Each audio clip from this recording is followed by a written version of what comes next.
A little about me, I guess, before I begin. I worked in the enterprise space for over 15 years, where I did everything from getting Cat OS out of the data center to deploying Nexus 7010s onto like spine and leaf fabric stuff, to getting into cloud and then multi-cloud and hybrid cloud and any other type of cloud I guess you could possibly deploy. So every step of my journey anyway, I was really interested in automating things and optimizing operations. So I began automating long time ago, just with bare metal servers, thinking that living in a time where bash scripting, you could write a bash script and you could automate everything with that. That's all you needed to just, outgrowing that to getting into Perl, NetSNMP, using expect libraries to at some point moving to Python, and then transitioning from like suds libraries to REST APIs, onwards to like the platforms like Ansible, Puppet, and more recently Terraform. And eventually as automation became a business imperative, I got to the point of building out like product teams specifically dedicated to the craft of automating network infrastructure. So today, I hope to combine a few of those topics together. Network, cloud, automation should be fun. So let's switch over to the slides here and we'll get started.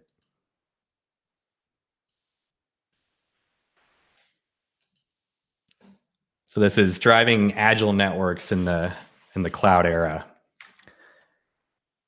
So I'm not huge on complicated agendas. I like to keep agendas pretty simple. So the first thing I want to go into is just the state of the state of network automation today, and how design specifically has contributed to the way that automation is handled. And then number two, how is automation kind of rethought to enable and enhance compute and application delivery in cloud? And then on to three, just kind of shifting gears for the network, what would it look like to both rethink design and apply the same immutable attributes of cloud to the whole domain of networking? So I like these quotes. They inspire me. So they tend to find their way into some of my slides from, every now and then. So I think this quote specifically speaks volumes just with very few words. Failing to prepare is preparing to fail. And if you think about just taking a full inventory of where something is today and kind of breaking it down and understanding like, how did it get here? To me, this is just forward thinking, looking back and looking at the evolution of everything. And this also enables you to play the long game in planning the future technology that drives your business.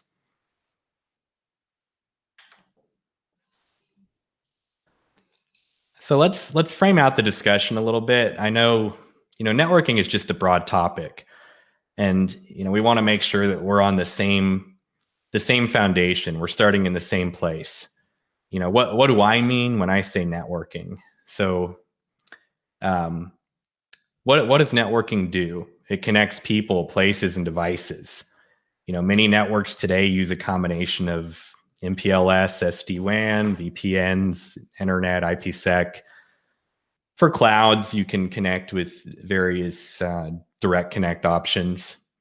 And edge networking, not to be confused with edge computing, is the network that facilitates the transport between endpoints in the core network.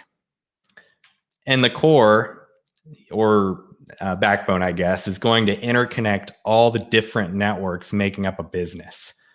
And it'll also do lots of aggregation and maybe offer services to users, both your users internally or externally to customers. And I think cloud, it's safe to identify as its own distinct category because it's gotten just so big. And cloud has its own internal networking exclusive to each cloud provider. So thinking like VPC subnets, route tables, and security groups, and also connecting to the clouds or interconnection to other places like software as a service, colos, remote sites, your data centers. So now that we have just sort of a starting ground, let's break down the landscape a little bit. So many surveys exist out there that are, I'll say, laser focused on cloud and DevOps specifically. So one such survey is a state of DevOps report, and I love that survey. Every time it gets released, it's really useful in just understanding and like level setting, especially if you're on the enterprise side. Okay, this is where we're at right now. Where's everybody else at? What does everything else look like right now? And then it basically helps provide an understanding of how, small, medium, and large orgs are delivering software, with these evolving DevOps practices, I guess. So the area of networking doesn't necessarily get the same maybe love and attention, but there are some great community-driven projects like the Net DevOps Survey, which it aims to provide the same value for understanding how network operators are using automation to run their networks. So three distinct categories I thought were interesting. So the devices and platforms, which is to say, what are we actually automating here? And then the solutions, what solutions are we doing the automation with? And then interaction methods. So how does this solution I've chosen, how does it interact with the devices or platforms that I need to automate? So in looking at these numbers, on average, participants use over 24 max unique vendor devices and platforms. Up to 6 different solutions are being used for generating and/or deploying configuration to devices and platforms. And remember, this is just for networking. And those solutions use as many as 6 unique methods to interact with devices and platforms. So what, especially spending so much time in the enterprise space, what this visual really says to me is there's a ton of different things on the network that have to be automated. First of all, we all know that. And a large variety of tooling is being used to accomplish that automation. And the tooling uses different methods of communication between platforms and solutions. And so if we want to dig down a little bit further with some specifics, top left corner, what networking vendor devices are you managing? None of this is really surprising. I see a lot of the ones we're used to seeing. I see a lot of Cisco, Meraki, Palo Alto, the cloud providers are our usual vendors. And not a lot jumps out at me too much here, I guess, because I worked in the enterprise space for so long. But the one that did jump out at me that just seems surprising is, do you allow configuration to be manually changed via CLI in addition to automated deployments?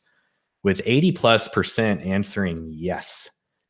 And I think ultimately when you start getting into like, what is the business outcome for network automation? Like, what value is it adding? What are the benefits? And when we start getting into like repeatability, which lends itself to predictability, and when you combine a lot of those attributes, you get reliability.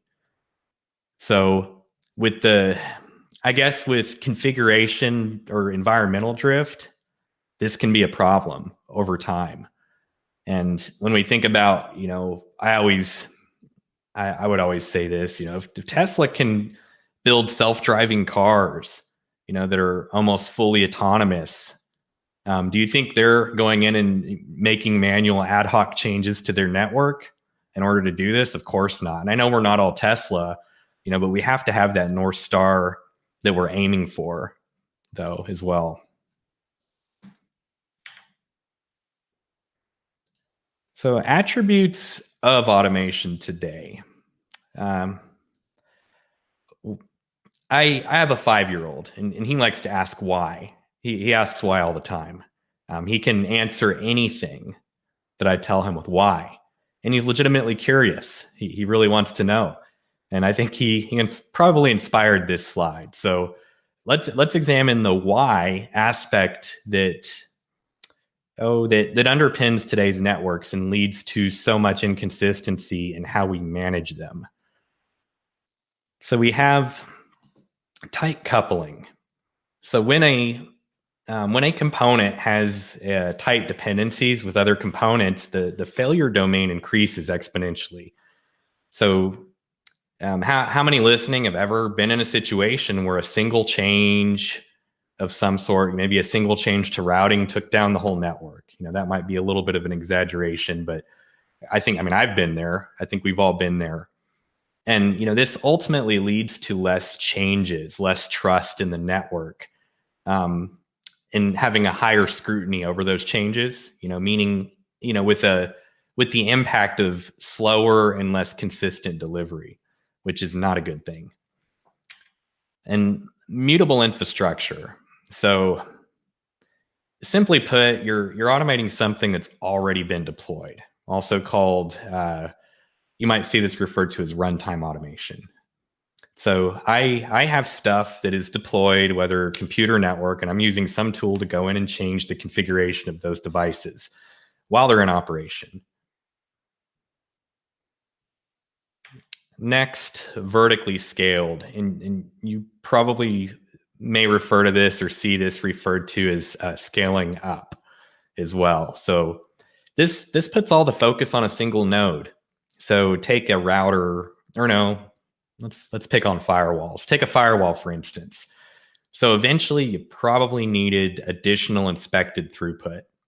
So for physical firewalls, that means maybe a better performing ASIC for matching signatures and processing flows, or maybe additional memory, processing power, or interfaces. Does any of this sound familiar? And then inconsistent interaction surfaces, meaning a multitude of ways to communicate with many things, thus adding complexity. So, I'm going to go off the cuff here and use an example on the fly. So hopefully this works out. So think of this like building a house. You can deal with all the individual contractors. You can coordinate the tasks and the timing and order all the materials, and even deal with the safety regulations and compliance. This process also requires you to have a good understanding of the process and engineering behind building a home. But why not just hire a builder? The builder would be your single interaction surface to all the other pieces required to build the home.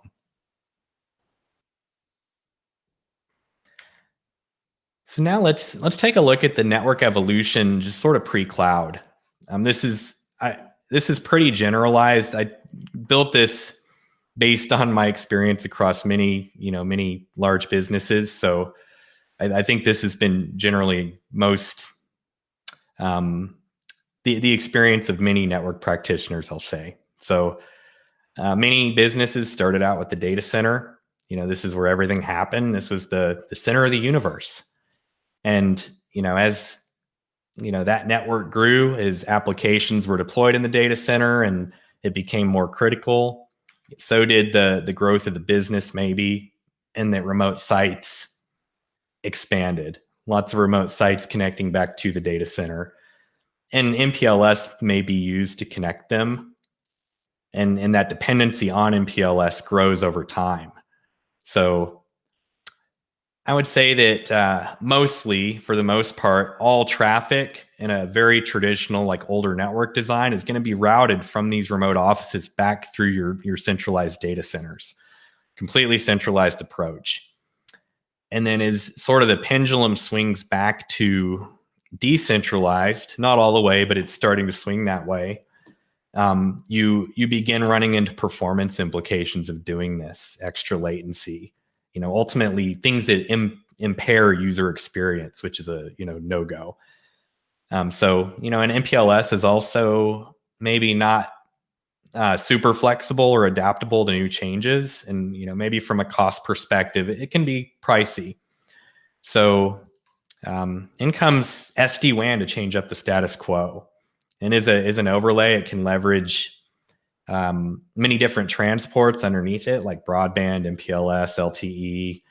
And what you end up with is a WAN that is transport agnostic with, advanced policies that you can tune yourself, traffic steering, path preferences, application SLA, a lot of practical knobs to turn, and all with being more secure, less expensive, and adaptable to change, and easier to deploy with zero touch provisioning, which is awesome because you can just cable up a device at a remote office and connect it to the internet. And it's going to go through this posturing process where it's going to pull down the correct version of software, and it's going to reload until it gets to that version and update itself. And then it's going to pull down its config that you've defined for it. So easier to configure. And even cooler than that is some breakout. So internet breakout directly from the branch. So if you have maybe guest internet or chatty IoT communication, or even if you want to, take SaaS like Office 365 directly out there, you can. But then then something happened after this point, and this something has many different names and even many different meanings, I think, depending on who you might talk to. And so I actually remember where I first was when I heard this digital transformation. I was in a meeting room, and somebody was trying to bring up PowerPoint slides, and something wasn't working, and someone owed me coffee, and so they were bringing up coffee to me. And I usually like my coffee with nothing in it, no sugar, no cream, or anything else. And when I took a sip of that coffee, it was this super sweet caramel, like latte thing of some sort, and I was just like, whoa. And at that exact moment, digital transformation in big bold letters popped up on that PowerPoint on that screen. And I was like, that sounds deep. It sounds like a lot of work. And of course, ended up being a lot of work in the with cloud. A lot of cloud work ended up coming out of that and continues to come from that. So as cloud really started taking off, in a lot of cases, it happened, maybe in the shadows, maybe some secret perimeters may have been created, may have not been created, who knows. And maybe you had a VPC at one time or a VPN rather, from a single VPC back to the data center, but that you can outgrow that pretty quick. And so at some point, maybe for transformation purposes or maybe migration purposes, you need fast and reliable connectivity back to the data center and back to everywhere else. So this is where colo and interconnection started coming into play. It started to become a reoccurring design pattern. So colo location would be chosen based on proximity, generally to the cloud service providers that you were in, and the proximity to your own data centers. So once you deployed this colo and you connected it back to your data center, maybe with MPLS or Metro E, then you could provision something like a direct connect to the cloud provider, and then order something called a cross connect, which connects that back to your own gear that you own and manage in that colo. So since we're at a place now where we have our colos deployed, and as I look at this visual here, I see, if I say my data center is completely centralized, I look at the colos and I maybe say, okay, that strategy is not decentralized. It's more like kind of regionalized. So why not extend my SD-WAN strategy and bring remote offices in here? And oh boy, we have multiple perimeters now. Things are starting to get a little complicated, but we're working with it. And then maybe one day our CIO comes along and says, hey, we're multi-cloud. Or maybe we made an acquisition, and as it were, that acquisition, that technology ran on a different cloud provider.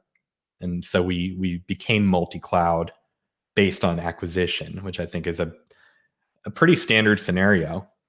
So now we have lots of perimeters, lots of different ways of doing things. And with the way that this was operationally handled from the very beginning, you probably had network engineers coming in and manually making changes through CLI, maybe building some of those changes automatically, via ad hoc tooling or Python even, to more advanced orchestration tooling. And then you probably have a combination of many different tools and ways to configure and interact with the network at this point.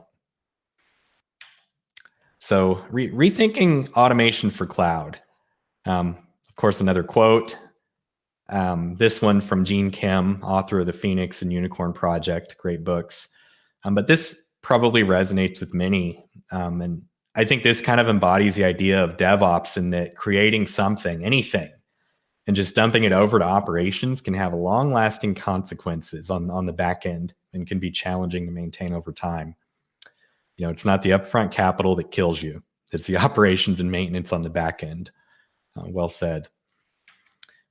So infrastructure management pre-cloud. So we talked a little about networking, and we want to talk, kind of look at how cloud transformed compute and application delivery. So true story, in the early stages of my career, I would drive my grandmother to work, and we both worked downtown in the same building, but just different companies. And one thing she would reminisce about was how much slower things used to be when she was growing up. She was a very entertaining storyteller. So I think that might be how many feel nowadays with cloud, especially when we think back to our data center wrangling days, when clouds were just simply, fluffy white marshmallows in the sky. So pre-cloud, from conception to production, what has to happen, before an application team can deploy an application to their resources. So managing physical hardware, this is no trivial task. Some of my longest nights ever, like in my life, have been in data centers doing upgrades, cutovers, or even troubleshooting. Racking gear, cabling to your prod or out of band management networks, NIC teaming, failover testing. I mean, I could go on and on and on for days. These tasks are time consuming. They consume a ton of time, but it has to be done. Layer 1 has to be in place. And so if you're provisioning new compute, you will most likely have to install and license a hypervisor. Think VMware ESXi or like Red Hat's KVM. So now can our developers install, get their application deployed to the VMs? And not quite yet. So before we go any further, you can't download miscellaneous ISOs and then upload them to your data store and install. You have a large component of image lifecycle management. Images have to be hardened with defaults in line with your security posture and your business practices. So now we can start deploying some virtual machines. Great. But at this point, a developer still can't begin deploying their application. We may have a VM running, but a few things have to happen first. So after initial install, some provisioning or config management tool is probably going to have to touch every single VM to configure it to like some specifications based on the requirements. So maybe there's some pre-canned configuration that goes on like an app server or a web server or like a DB server, whatever it is that you're building out. So from that point, tooling is going to continually touch each VM to ensure compliance is maintained. This is done while the VM is in a running state. And of course, can't leave out security. As vulnerabilities are discovered, routine patching also has to take place. This works different for each vendor OS being used and generally requires a reboot. And this all, again, is happening while the resource is in a running state. So the point here, and I think this is something that many feel in the enterprise space, is that the developer experience and the process for deploying and managing their application historically, it operates completely separate from the process of building and managing the infrastructure. And it sort of degrades developer experience, and it degrades infrastructure experience too, because you're under the, you have the thumb on you because you need to deploy that infrastructure quick. And, a lot of times we might think on that side, well, we can't read minds. We can't magically know exactly how things need to be deployed. And, it just creates a sort of a bad experience for everyone involved. So let's examine the attributes of cloud grade automation. So we looked at just network, or the state of automation today, and we looked at those attributes. And I just kind of want to map those attributes with what the attributes are for completely cloud grade and immutable automation. So loosely coupled. So we're going to go from tightly coupled to loosely coupled. So the system as a whole is going to be more resilient to failures because the components are smaller and they're managed independently one from another. And mutable is going to transition to immutable. So what this means is the logic is going to happen at build time. This is going to increase agility. It's going to reduce the number of moving pieces at runtime and improve consistency by minimizing that configuration drift that we talked about that can be so bad. And then vertically scaled is going to transition to horizontally scaled, or you might hear this referred to as scale out. So instead of focusing on that single node, like that firewall example we gave, we shift our focus on combining the resources of many nodes together, generally of the same size. And then consistent interaction surfaces. This is an area that we want to make as consistent as possible. So a more uniform way of interacting with our infrastructure. So back to the house example, instead of doing all the subcontracting, planning, and ordering of materials for building the new house, we hire a builder, and the builder does those things for us, and we just work with the builder specifically.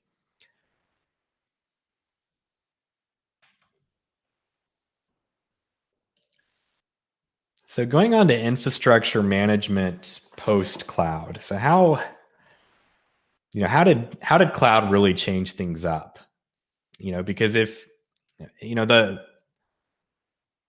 big thing is, if we're not solving like a major problem, then what is the point of doing something? So what did this solve for us that it was so important? So remember the example of all the physical infrastructure, cabling the network, building images, deploying VMs. In the cloud, all this shifts to this infrastructure as code concept. And at its core, infrastructure as code basically means just deploying and managing your infrastructure in a what's the right word? In a descriptive model with just readable templates that you're defining. So you're using with the same principles that are used for source control. So the big problem this solves is environment drift in the release pipeline. So without infrastructure as code, historically teams have to maintain configuration of each environment's deployment. And over time, these things become very unique and they can't be reproduced very easily, which ends up being a very big risk.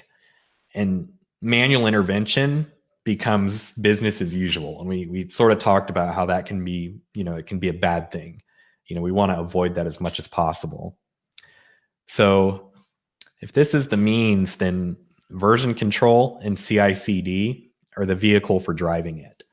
So I guess versioning, deploying, tearing down, and maybe even rolling back in the case of disaster becomes transitions over to version control via Git and some sort of CI/CD platform. So an example of a CI/CD platform would be like Azure DevOps or GitHub, GitLab, Circle CI. There's many of them now. And what this does is it creates a kind of like a single tool chain and helps close the gap between the application and infrastructure worlds in a major way, which is awesome. So we have we have a codified means of declaring infrastructure now, and we have a vehicle to drive it. So what next?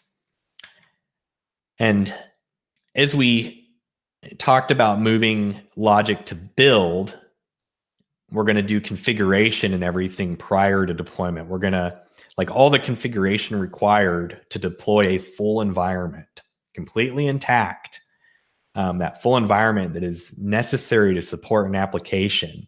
It's going to be declared in code prior to deployment. So this happens in some sort of build pipeline, and will likely have an associated trigger in the CI/CD platform. And at this point, an artifact is produced for release. And then the provisioning process. So with our infrastructure fully built and ready to go, we would deploy the entire infrastructure through some provisioning tool like Terraform. And in the case of a virtual machine, think of it as like, instead of logging into a server that is currently running in an operational environment to make some changes, we would instead produce a new artifact through a tool, maybe like HashiCorp's Packer for VMs in our build pipeline, and then redeploy the infrastructure through our release pipeline. So what is the big difference? So looking through any smoke and mirrors, like what is it from a theory point of view that is so different about these two ways of handling our infrastructure? And with runtime, we established already that the pattern for mutable infrastructure is automating components that already have been deployed and are in a running state. So let's say we have a shiny new application that is being developed, and we would then deploy the necessary infrastructure per our specifications to run it. And then once that infrastructure is deployed, we would configure it, as it is running in place. And any subsequent changes would be handled this way in the future. So, basically by connecting to the already running infrastructure and making changes. So build time, or immutable way of handling this, starts out the same. We have the shiny new application that requires infrastructure to run on. And what we're going to do is we're going to swap deploy and configure, meaning we configure the full environment required to run the application and then deploy all of the infrastructure intact. So this is the major underlying difference between the two.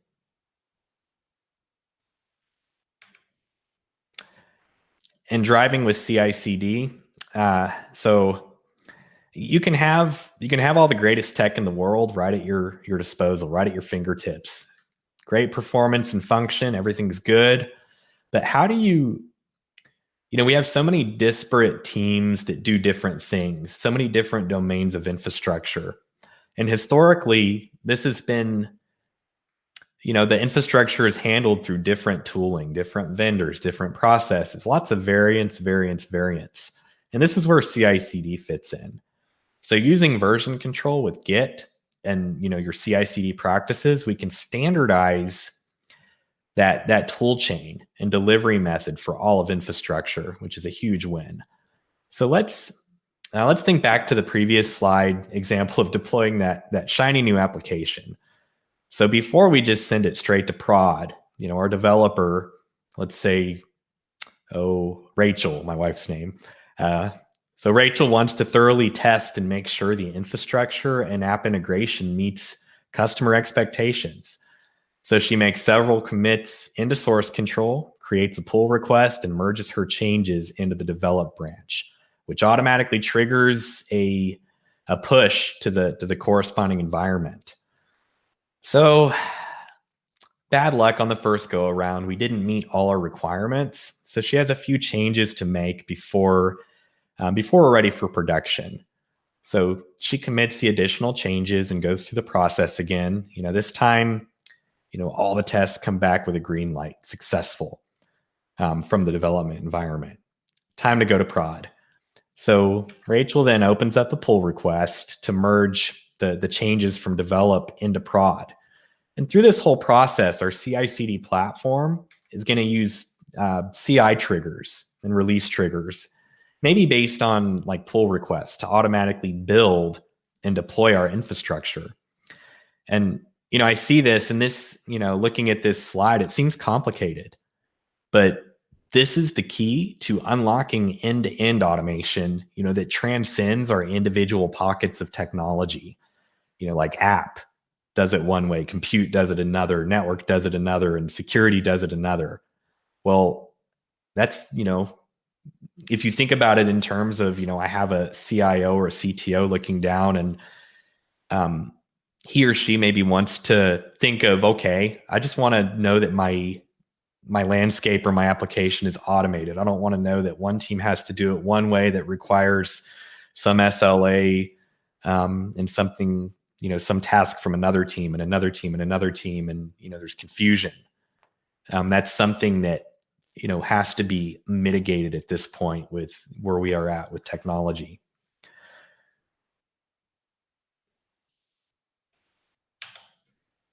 So shifting gears for the network. So now this is where the real fun begins. So time to take all the benefits of immutable infrastructure we went over and explore applying them to the full network. So in order to do this, we have to switch the lens we are using to view the network through. So another quote, Leonardo da Vinci says it best: simplicity is the ultimate sophistication, especially when when talking networks.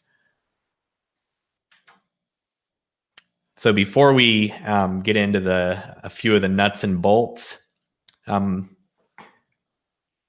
think about Elastic.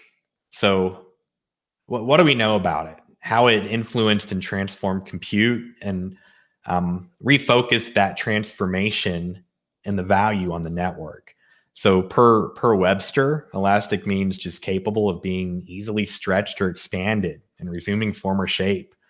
So let's think on that as we start outlining some business imperatives. So making a quality product that serves customers is number one, or should be. And I think it was sorry if I get this wrong, but I think it was Elon Musk that said great companies are built on great products. And when the product starts to degrade and doesn't compete, so does the company. Very true. So one thing that's critical from this aspect, of course, is user experience. And this goes for the customer's experience in consuming the product, but also the employees of the company as well.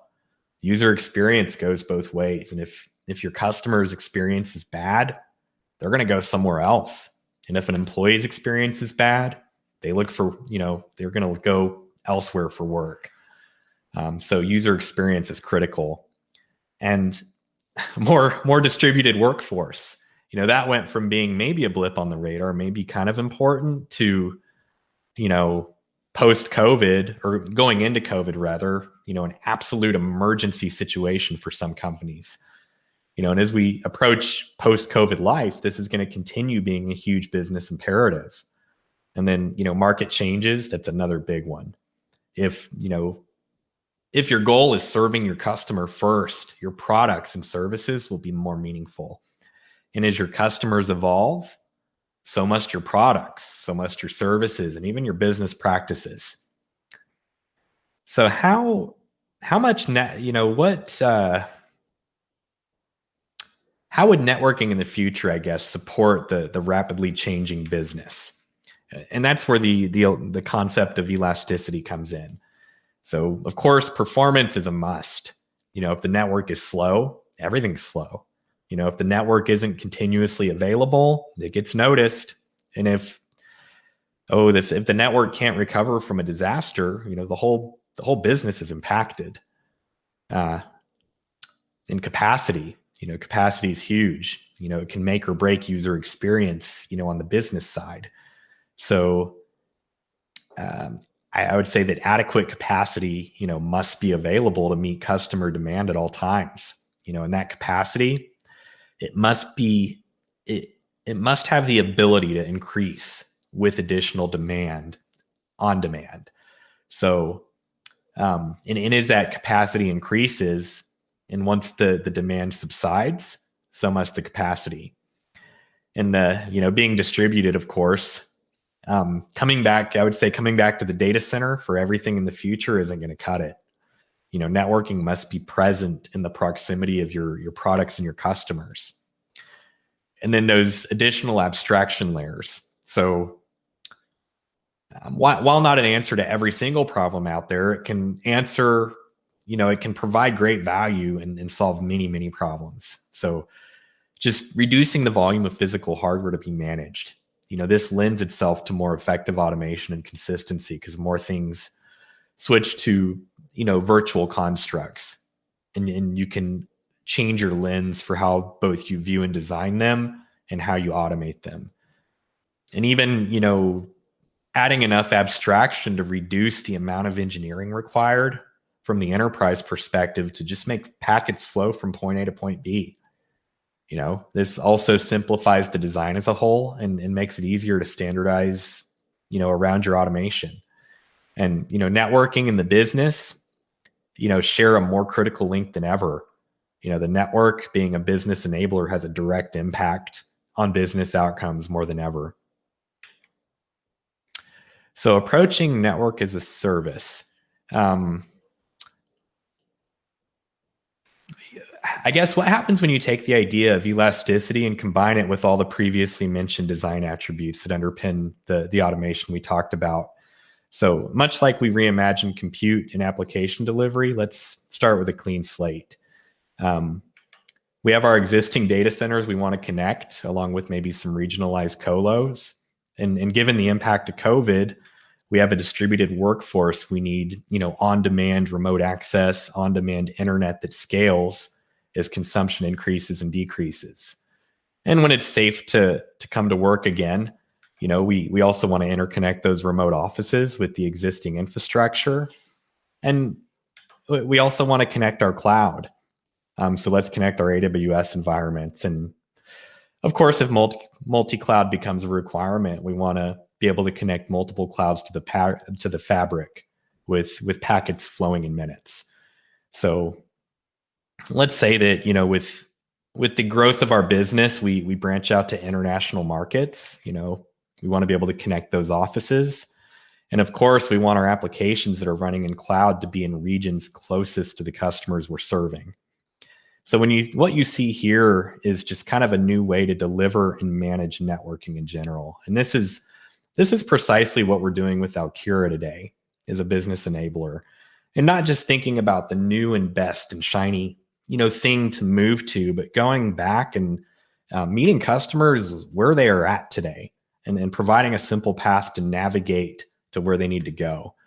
So there's many ways this model changes up the status quo, especially as enterprises navigate through digital transformation. But to keep the focus, I guess, on automation, what we get now is a single interaction surface for the whole entire network.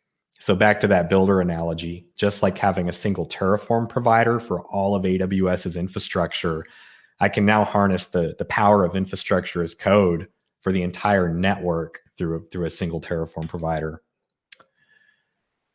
So integrating the network, I'll make this quick because it looks like I'm running low on time. Boy, I can be long-winded. But now we have that single interaction surface that we keep talking about. We've established that we can define the network in code, and we can take the same build and release principles and tool chain that our friends in the DevOps space used. So we can build that out in the same way, and we can also release it in the same way. So for the full environment, including all the networking required to run a given application, this can be deployed like we deploy cloud infrastructure. The full network can be included in the build pipeline, along with any compute, cloud, or security components. And then at release time, no matter what point of the network is in play, we can deploy fast, consistent, and reliable networking to support it. We can connect customers to applications, workers to resources, machines to applications, really taking that idea of any to any to new heights, and putting it in the customer's reach. So thank you for joining. If these slides were interesting for you or you'd like to see them again, you can find them there on my GitHub.